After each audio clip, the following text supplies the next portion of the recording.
He dropped to the other side as Jefferson roughly cuffed the suspect. "I didn't do anything. Let me go," Pultz complained loudly, already recovering from his shock. The taser guns the BSI issued were specially made to be stronger than any other on the market and could put a human man twice Pultz's size out of commission for hours at least. Pultz had shaken it off in seconds. "If you didn't do anything, why'd you run?" Cooper asked. "'Cause you're BSI. I heard what happened in Syracuse." Cooper's eye twitched. Goddamn Syracuse. Did everyone know about that? Pultz was still talking, though he didn't struggle when Cooper helped Jefferson haul him to his feet, hands cuffed behind his back.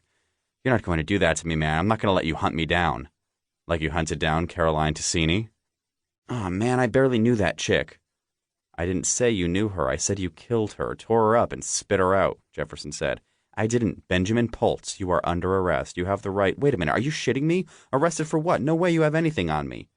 Cooper privately agreed. They didn't have anything on Pultz. They'd technically just tracked him down to a fast food joint to question him, but Pultz had been seen arguing with the victim a day before she turned up in the river with her throat torn out. And he'd run. As Jefferson said, when a chicken gets killed and there's a fox in the henhouse, you don't have to waste a lot of time and fingers checking his teeth for feathers. "Let's start with resisting arrest and leave the rest for Bethesda PD," Jefferson said. He pushed Pultz along while Cooper trailed behind his backup. Now that the adrenaline was wearing off, the deep scars across his belly were beginning to burn, and he kept an eye on Pultz's cuffed hands, ready for the slightest hint they might turn deadly. But his fingers stayed blunt-nailed and slightly pudgy, twisting around each other anxiously. Under the handcuff, he wore a wristband for a local arcade. "How old are you?" Cooper asked without thinking. Pultz glared over his shoulder. 19, the fuck do you care?" Cooper shrugged. "Young." "Yeah, but who knows how old that is in dog years," Jefferson laughed. Cooper watched the streetlights come on as Jefferson maneuvered the car through D.C. traffic. He felt out of sorts. He'd spent the entire 2 days in Bethesda anxious to get back home, and now that he was nearly there, he wanted to be back in Bethesda questioning Pultz. Why had he killed Caroline Ticini? Why had he paused after dropping to the other side of the fence when he could have gotten away? What had he been about to say? That wasn't really their job, though. The old-fashioned investigative work Cooper had dreamed of doing when he got recruited to the FBI wasn't really applicable these days. Motive didn't have a lot to do with bloodlust, Jefferson would say, and shake it off, ready for the next case. But he was used to it. He'd been working for the BSI for 5 years, almost as long as the BSI had existed.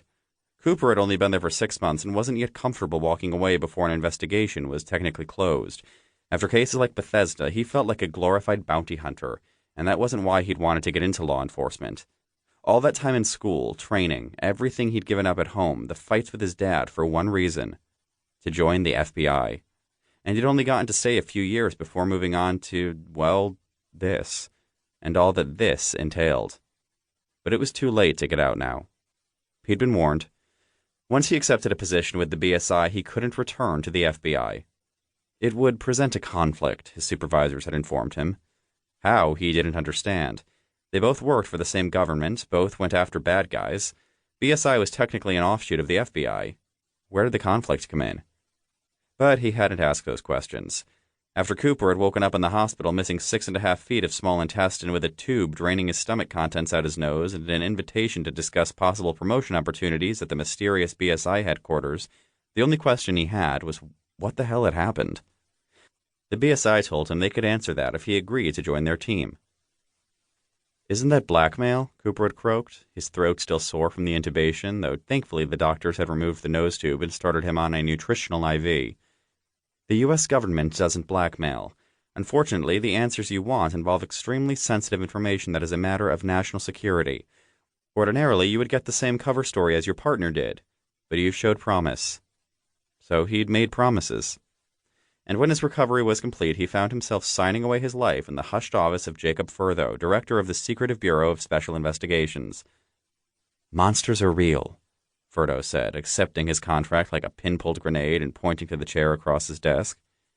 "I'd rather stand, sir, if that's all right," Cooper had replied. It had taken a month before his rearranged gut started accepting solid foods and he was let out of the hospital, and the weight loss still showed. Cooper didn't want his new boss to think he was weak. Besides, he was too on edge to stay still.